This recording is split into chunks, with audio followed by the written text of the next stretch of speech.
You and I are not sure what we are called for, but we are sure of Him who calls us.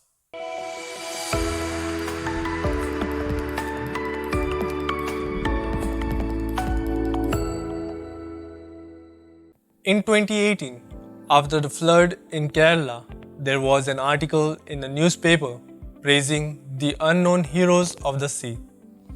When most of the cities were drowned, the fishermen came in with their fishing boats from the sea to rescue the people who were stuck in flats and in other buildings.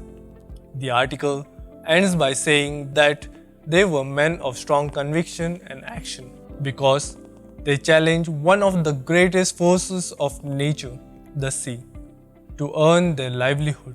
In today's gospel, we see the beginning of Jesus' public ministry in Galilee and the call of the first 4 disciples.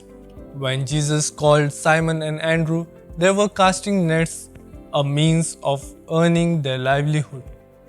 When Jesus told them to follow Him and He would make them fishers of men, most probably they might not have even understood what Jesus meant. However, they left their livelihood, the net, and followed Him, trusting in His words. And then came the sons of Zebedee, who were mending their nets. This means their nets were entangled or broken, and with the help of their father and other workers, they were trying to repair them.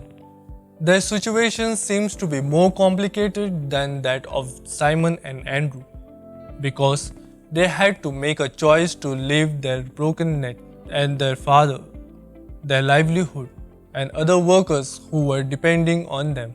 Obviously, it might look like escaping from the real life problems, but they were willing to follow Jesus even at the cost of material loss and human relations. They were men of conviction.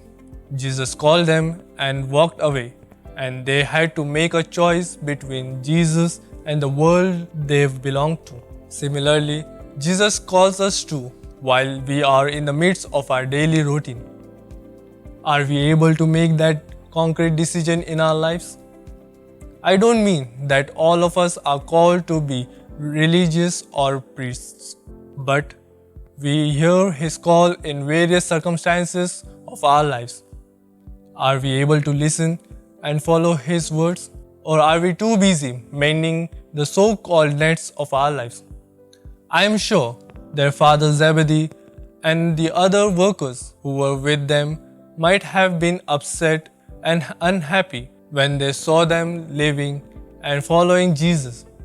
Nevertheless, later on, Zebedee would have been very proud of his sons.